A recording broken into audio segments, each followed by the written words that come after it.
She's a prima ballerina of the Royal Ballet, a writer of distinction, a founder of London's leading modern dance company, a presenter of dazzling TV programs about dancing in general. It would take at least 6 women to be anything like her, and there is only one.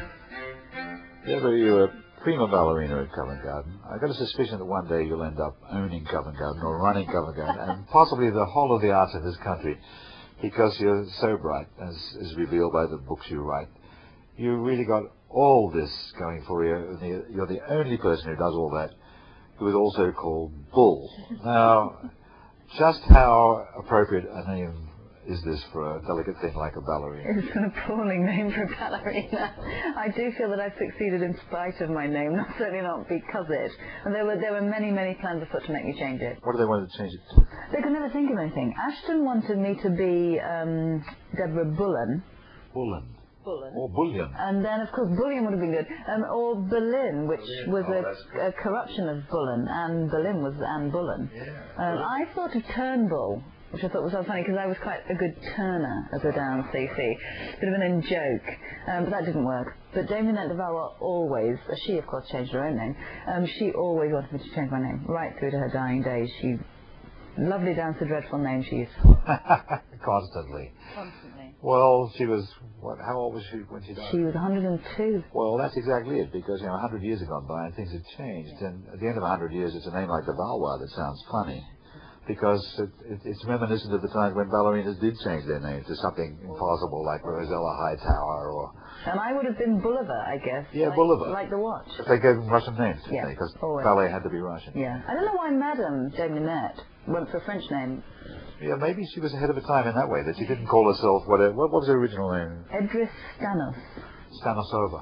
Stanisova. It would have been. It would have been. Well, they say that Alicia Markova was Alice Marks, but yeah. Anyway, you decided not to change your name, and you were right. I was weaker than that. I thought if I could, pick a name which was vaguely like Margot Fontaine, but not quite, I'd have gone for it. But I genuinely couldn't think of anything. And they always suggest, what about your mother's maiden name? She was Plum, which was no better. So actually, I just stayed Deborah Bull by default. It sounds wonderful now, because you and it have grown together. The Americans are very good at it, but sometimes the names are just too fancy. I believed in Susan Farrell, but I never really believed in Tall Chief or whatever. I think that was her name. That was her name. Let's change it to something more normal. But your brains have always been in action, and how appropriate was that when you were starting off as a dancer? Because I have to say, I've met a lot of ballerinas, and I adore them, but some of them aren't precisely stunning in the brain department because they work so hard physically they don't do anything else. You weren't asking the right questions, clearly. Maybe I wasn't. No, I think it's been very useful because I wanted to dance. Always. I mean, long before I ever realised brains existed, I wanted to dance. And so what the brain was very useful for was overcoming my shortcomings in the dancing department. For instance, I'm very quick at learning things, so I'm a great understudy. So, I've got on a lot in that way. But I've also had the ability to relearn my own physicality, change things from my head. So to assess what I'm doing intellectually and say, no, it's not right, how am I going to change it? I haven't always danced on instinct. Well, it puts you way out ahead in this modern stuff with which you are an exponent, and which I'm bound to say when I watch you and your team in action in this outfit you've got, which is called... Well, it's the Artist Development Initiative at the Opera House. Artist Development Initiative. It sounds wonderful. It does sound like a security department. It does, doesn't it? You can call it ADI. ADI to his friends. Yeah, but that's modern dance, and if I was going to be convinced about modern dance, you would convince me. But it's a big enterprise, and you've got to convince an audience for it. Absolutely. I think that there's a big problem. There isn't a problem in the independent and modern dance world where there is an audience, but it's a very different audience from the classical ballet audience. And our core audience it's lagged behind a bit with new work, so it tends to be thrown by very, very modern things. I should have thought that the modern ballet suffers from the same downside as any other modern form of art, is that the opportunities to be bad have increased. I have seen some dreadful modern ballets in the way that if I went to the Turner exhibition, I would see some dreadful modern paintings. Yeah. The opportunities to be absolutely, what's the word I'm looking for? Tripe? Do exist. Try for try. So what's the difference? Because in a bad modern ballet, somebody comes out, sticks his hand out, not a lot happens. And in some of the modern ballet I've seen you do, someone comes out, sticks his hand out, and then something miraculous happens for 20 minutes. Yeah. And it's choreography, isn't it? It is choreography, but I think I do think you've got to try. You've got to try ideas, and the great thing about the great thing about small scale work is you can afford to fail more often, which is not so great for the audience, but for the art form it's great because you can try you can go down the cul-de-sacs and simply turn around and come back again. I should have thought it was one of the great good things for the modern audience because they can help decide, can't they? They can feel that by approving that they're actually altering the course of the dance. They can't do that with the old. What do you think? This is a very delicate question to ask any ballerina. What do you really think of the old stuff, the classical ballet? The good old stuff, I think, is fantastic. But I think you can see bad classical ballet.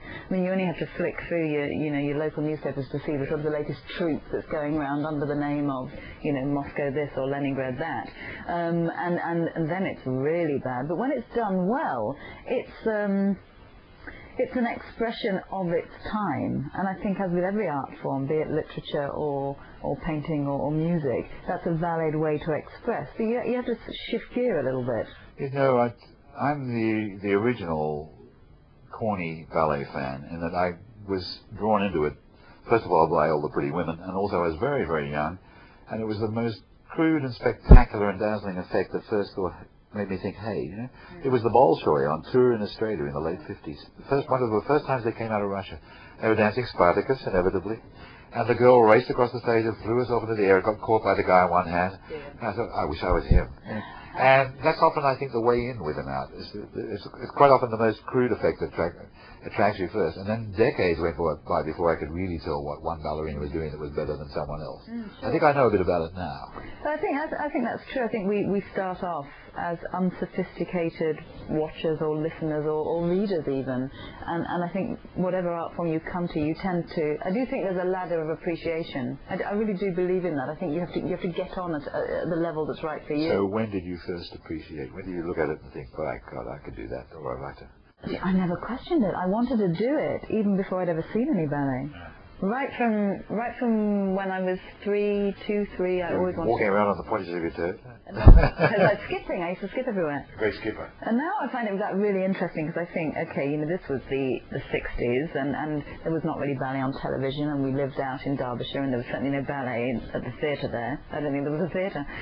So I'm now really interested in where I got the idea from. And of course, I guess it was probably from my mum, who wanted to be a dancer and saw me skipping around, which is a pretty natural thing to do, and that translated into, oh, she's going to be a ballet dancer. Now, this confirms my theory about performers. I work on the supposition that if Rubinstein had been born on a desert island, he would have built a piano out of bamboo. Yeah? The urge to perform is pretty well unstoppable, and not even ignorance can stop it. No, I think ignorance is an asset sometimes.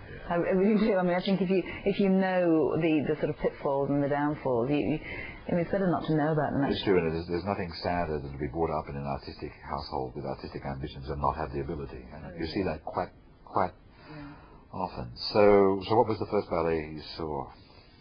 Can you remember it? The curtains open a wall.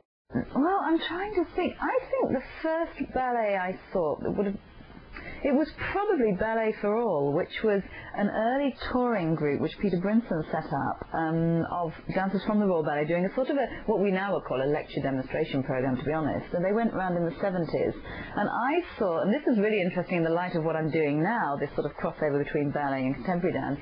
They did a tour with London Contemporary Dance Theatre in the early 70s, like 71 or 72, and I saw them in Boston, Lincolnshire. And that, I think, was the first performance I ever saw. And your first classical dancing was included? Classical dancing. There would have been bits of classical dancing in that, excerpts. I saw Coppelia. My first ballet was probably when I went to the Royal Ballet School. It was the stories that drove me nuts. I couldn't get next to the stories of Giselle and Coppelia and that. Well, I think Nutcracker is a tough story to get to the bottom of. Well, everybody seems to, they give it these deep psychological sort of overtones. Yeah, Sleeping Beauty, I know what's going on, and but it's usually the story that that drives me nuts, actually. Because it leaves you waiting for the spectacular bits, which is not the right way to think. I think probably what Stravinsky and Diaghilev and the whole Ballet Russe changed was that the whole thing started to be integrated. Yeah, they took away that sort of recitative aria type situation which was existing in ballet. But in that old recitative and then the spectacular bit and the tour de force numbers for the ballerina is the heart of the ballet, isn't it? Unless you can do those things. Yeah, exactly. I mean, it's a tricky one because, of course, it is an art form, and there are dancers who can't do all the technical stuff that are brilliant artists. But I think in this day and age, it's very difficult not to have both, because there's so many dancers around that do. You've got to be able to do the 32. What are they called? Fouettes. You've got to be able to do the 32. Well, you have really. You have, or you've got to be exceptionally good in some other area. I can do 2. 32 is. You're getting there. Yeah. It's anyway. I don't want to go on with the whole story of your career, which is flowered in the most stunning way. But you grew up as a dancer, but you're also grown up as. It's really insulting the other girls to say this is rare, but you've grown up as an intellect and you've become a writer too. Was that always on the cards? Did you feel that within yourself? I've always loved writing, and I remember recently I remember saying to my English teacher at White Lodge, who said, "What would you do if you weren't a dancer?" I said, "I'd like to be a writer." And he said, "Oh, well, you know, if you work very hard, you might be able to." Because your essays were good. Yeah, well, I guess my essays were good. And I only recently remembered that I'd said that. I always loved writing. I always wrote a diary, which I think is a pretty good training, actually. It really is. And then once I was in the company and was known a bit as a dancer, I became the sort of person the press office would approach. You know, if somebody wanted a quote, or could you do this for the program, or could you? So I became that sort of person, and really it developed out of that I was asked to do more and more things, and then I was asked to speak at the Oxford Union, and that then was the beginning of everything, actually. Well, I mean, you, as a TV performer and all that stuff. And there's the question of administration. It raises the question of how you do it all, because one of the things that emerges from your first book is just how hard dancers work. Like, for example, a tour to Japan is not just a tour to Japan. A tour to Japan is also recovering from a tour to Japan, and then starting the next tour here. Yeah. So how on earth did you manage to find the energy? Well, I think what drives me particularly now is this feeling of being at a crossroads in my career, and I've been so fortunate in being offered loads of exciting opportunities, I mean, writing and television and whatever, and running these spaces at the Opera House, those sort of things, that I don't really want to turn them down, but B, it would be stupid to turn them down too, because one of them is clearly going to be my next step.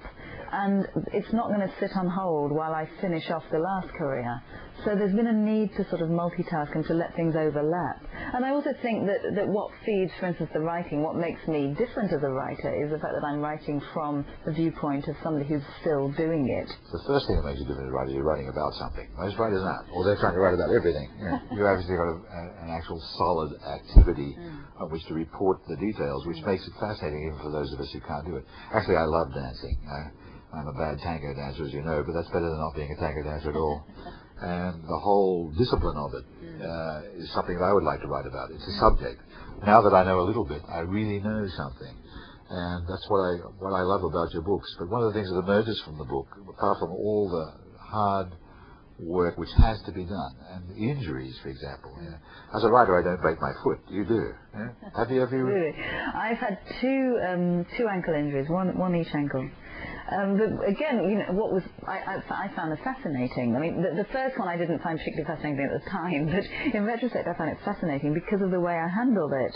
The first time was in about, let me see, would have been 95-ish, when I was still at the top of, I was really in my peak condition. I was a principal, I was doing some great work, a lot of work, working really hard, and in losing my dancing ability through the injury, I felt that I pretty much lost myself, that I didn't really know who I was or what I was supposed to do. It's the performer's nightmare, isn't it? Yeah, and I really suffered from that. I was off for 6 months. I didn't know what to do with myself. I did stupid things. I couldn't really focus.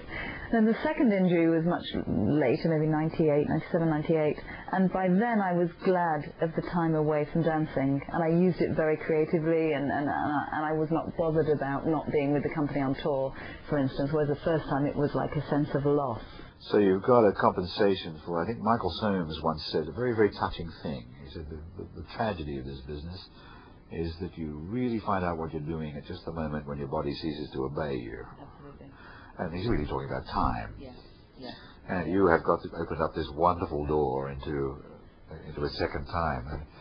And I admire it. It looks like foresight, actually, but accident plays a big part in human affairs, doesn't it? Yeah, definitely. I mean, I've not been strategic about my career at all. People think nobody ever is. They say so. Yeah, afterwards. Yeah, exactly. No, well, I admit I haven't been. But it's amazing the number of people who say, "Oh, you've been so smart. You know, you've really planned this, haven't you?" And I go, "Listen, I didn't plan a thing. You know, I'm just asked to do things, and if they sound interesting, I say yes, and if they don't, I say no, and that's it." But the perception is that I've been quite, hard bitten about it all. You've done a lot of choosing, but sometimes things choose you. And one of the things that's going to choose you is obviously arts administration, and that brings us to Covent Garden, because it's a huge, complex venture, and it's got to be subsidised. It's got to be run, and in the last few years, the running of Covent Garden has become a story in itself, which makes running it harder. The minute you're a story, things get harder, right? Yeah. I mean, I feel for anybody who takes on that job, because it is instantly in the public eye, in a way no other arts organisation is, apart from maybe the Dome, but I don't think that's an arts organisation. Well, the Dome, I actually am a great Dome appreciator, and I love Dome stories, and I know everything about the Dome, because you didn't have to be Nostradamus to know that the whole thing was a nightmare before it was erected. I think it's the wrong shape. There's no such thing as a round building. There's nothing you can do in it. A round building is for round people and round things. So just leaving the Dome aside, because Covent Garden is tough enough, you've probably done the right thing, is that you've got a piece of it. The new spaces, they're yours, aren't they? Well, again, that's been really interesting too. I mean, I assumed that my career would follow a sort of a normal path. Perhaps I'd become a teacher, or might even become a sort of assistant to somebody directing the company or whatever. But somebody said to me, "Oh, no, you're going to make your own job." And I thought, well, what the hell does that mean? But actually, it's exactly what's happened, is that a job which was never previously there, because the other spaces were never there, has opened up, and I've almost by osmosis started to do that. I'm just too old-fashioned to call anything a space except space, but for me they're theatres, and I've got my eye on one of your theatres, because they're going to become so attractive to put on new events in. I can think of a couple of things I'd love to do there. We may have to talk about this later. I can't blackmail you here on air. But it'll be a natural home for the arts, and it puts you in a very, very privileged but also powerful position. You're going to have to you're going to have to let some people in, keep others out. Yeah, well... Are you tough-minded enough for that? I don't know, we'll see. First of all, I have to officially be given the job, because although I look after the Claw, which is the smaller theatre, studio theatre, I don't... Space, if you like. I don't look after the Limbury, although everybody thinks I do. I don't know why they think that. I never said I do, but they think I do. And I think the Opera House needs to formalise what I do, and if I don't do it, then who does? Somebody has to do it, because so far it's really been a bit of a garage. It's been wonderful open door policy, but that can't go on forever, because I think the theatre is too important. It's too good. As you say, everybody wants to be there, and so somebody's got to start to make choices. It is beautiful, but it can't in the end. The open house, because I think it has a job to do. It has a job to do for the arts community, but it has a job to do for the Opera House too. And it's not really doing that yet. Well, the penalty for success could be that they ask you to do more and more and finally run the whole shebang. And you've got other plans as well, which we really should get to, because I took one look at you the first time I saw you on TV, and I thought, this is going to be the biggest TV star there is. Because the secret of TV stardom, as I see it, is you can do something else. You're overqualified, so you have a presence on screen. And nobody had a presence like you. And if arts TV was in good shape, which I think it's not, your career would be sweeping you away by now. And it will happen anyway. So what the hell are you going to do about it all? I'm waiting. I'm just waiting for a date, frankly. I'm waiting for the person that comes along and says, I'd like to employ you, and I'll go whichever way that is. Well, I think they're not so, but there are 2 great series out of you, and there's no reason why they shouldn't be getting 2 out of a year forever, and the contract should be 100 years long, you know, and then that's a Valwire contract. If I was running the BBC, which thank God I'm not, I would organise an Annette de Valwire contract for Deborah Bull to make sure that you were signed up forever. And I thought that show that you and Alexei Sale did about dance was just about the best series about dance I've ever seen on TV, and you really devised it, you two. Yeah, we did. I guess I've been so far led by my availability and time, because I'm still doing other stuff. But my instincts as to what I'd like to do, I've not really been strategic about, I don't think someone's been strategic for you, because I don't think the channel controllers are in control. I think a smart controller would be trying to control it and saying we should do this, and we'll make sure that she presents it, and then you use all your creative input. What I'm really trying to say in the politest possible ways, I don't think that the programmers are up to it, and us programming is in a bad way. And if it was in the way it should be, then you would be doing nothing else about it, except television, but people wouldn't let you. So you really, I suppose, you should be grateful. But have you got any things you'd like to do about the dance? I've got a series that I'm working on now for BBC Two, in fact. So 3 15 minutes. So yeah, which is great, and we've been working on that a long time, though, a long time. And beyond that, I mean, I'd like to do some more of my travels, not your postcards, but my travels. And I think there's another series of that. I really do. Absolutely, yes. 4, and they work so well, and they're not expensive to make. They're really not. Well, I haven't got a tutu, and they film me, so I don't see why they didn't film me. You can travel with your tutu as one of the strands. If strands is a very television word, it's certainly one of the things that you should be doing. But I think I'm not so sure that arts television is ever going to come back to have the strength that it used to have in the grand old days. I think people are being sentimental about it, and maybe the thing to do is look for another outlet like the internet, like what we're doing now. Yeah, possibly. Right now, because of the capacity of the cameras and the video streaming and so on, all we can really do is sit and talk. But the time isn't far away when you could, a room like this, you could make programs involving real action, dancing, for example. In other words, I think production could pretty well transfer to the internet, and you can think about conceiving your own programs, controlling them, owning them. I hope the idea interests you. No, it does. I mean, I think this is such an extraordinary time for television. And television isn't a big enough word for it, really, is it? I mean, we're talking about distribution methods, the dissemination of material. Convergence is that the word? Convergence is a very natty word, which means your computer and the TV set are going to turn into the same thing. Right. And they have to, because so that a chump like me can work them, so it's bound to happen. And doesn't mean more remote controls, does it? Well, no, it means fewer. And the great thing is that the people who want to see you anywhere in the world will just be able to punch a button, and there you'll be. It will no longer depend on a lot of people deciding what's in the schedules and so on, where to put and everything. People will find you, and I think you're at the ideal time for it, and your future is glittering. I just wish I wasn't so old, but I often think that when I'm around you. It's flirtation. I'm afraid it's a subject we should touch, because sex is very, very important to the ballet. Always has been. I never really went for the guys, I went for the girls, and I was very delighted to find out that Balanchine felt the same. He once said, the women are the secret. Do you believe it? Because you're living in a great age of male dance now.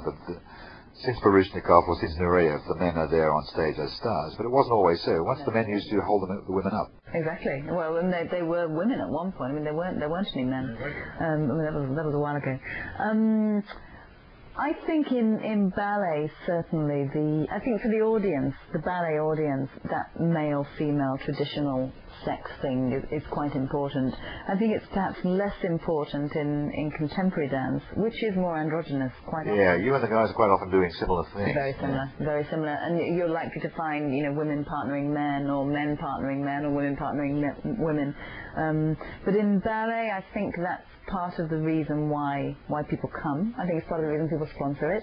Sure, it is. And I think it's right, just because sex is extremely important in life. In ballet, it's sublimated. That's the theory. Yes, exactly. In my view, it's sublimated up to a certain point, but it's still sex. Oh, yeah. And that element never goes away, and I stopped feeling cheap about it when I found out that Balanchine felt the same. He loved his ballerinas, and sometimes desperately. Oh, yeah. And to the point where he treated Suzanne Farrell very badly when she fell in love with a young man. He cut her out of the company. These passions never stop. What was really interesting is that she still will not speak about that. Yeah. You know, even after his death. Well, he treated her shamefully. For an artist of his stature to do that shows either the power of love or the smallness of the brain. Maybe they're connected. But he created all these beautiful things. I think Ashton was like him in a way, but much less masculine. Yeah, I think Ashton's view of women, well, as was Balanchine, they had a specific view of women. Ashton's was of a very old-fashioned, very 1950s woman, the woman as a homemaker, the woman as a thing of beauty, an icon. With Balanchine, I think it's more overtly sexual. But I don't think Balanchine was a great feminist, I have to say. No, he was an unreconstructed Russian male chauvinist pig, was the worst. But in the contemporary dance, the men and the women are there as equals, but it will never get to the point where you throw the man up in the air. Typically it can't. It really can't. I mean, it could if you employ weightlifters, female bodybuilders, but the physiques are different. We like to pretend they're not, but there are gender differences. I'll say hurrah for that. Because out of that came the ballet, which I learned to love. And if I can love it, anyone can. And you're a great exemplar of it, and a lot of other things too. And I not only wish I could dance like you, I sometimes wish I could write like you, but that's another story. Well, that's a big compliment. Well, I'm here to pay compliments as well as listen to so much common sense packed into such a small shape. Thank you so much, Deborah. Deborah Bulova. Bulavanskaya. Load of bull. The Bula.